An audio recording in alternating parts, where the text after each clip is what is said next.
Because of this, when the funeral procession began that morning, unknown to the Americans, figures in the Iraqi government up to the prime minister had given orders to the Iraqi police and military to stand down.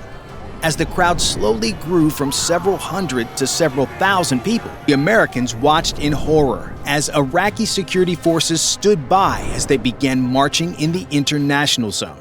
As diplomatic security service personnel prepared for the worst, the crowd went on the attack. Within minutes of showing up at the front gates, the protesters began throwing anything they could at the embassy.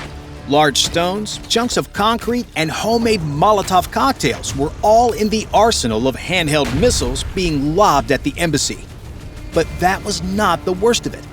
Careful not to use lethal force, the DSS officers employed tear gas, rubber bullets, and other non-lethal tools to convince protesters to turn away. In addition to battling crowds, these officers also battled fires caused by the hail of Molotov cocktails, since the contracted firemen were not authorized to work while under attack. Either way, these people have more than enough firepower to repel a small army like the one that accosted the embassy that day. However, the guards did not fire a shot. But why? Because the embassy staff knew the Iranians were trying to goad the guards into killing a protester, the lead security officer on the scene made the call not to fire any shots. They are equipped with state-of-the-art CCTV, night vision, and infrared cameras to give staff a 360-degree view of what is going on.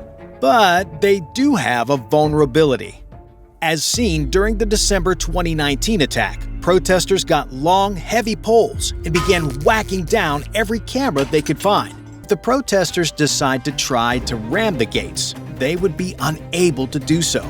This is because in the driveway up to each gate, security personnel have placed giant concrete barriers that force incoming traffic to slow down and weave through them. What would happen if they broke through the perimeter before staff had a chance to evacuate from one of the 3 helipads? As the terrorists began filling the embassy compound, a mass alert would have gone out over every loudspeaker and cell network, telling staffers to get to safety. In the event of such a catastrophic breach, an automated lockdown system would be activated. This would entail every outside door being instantly locked, lights going out, and select doors opening to show staff escape routes.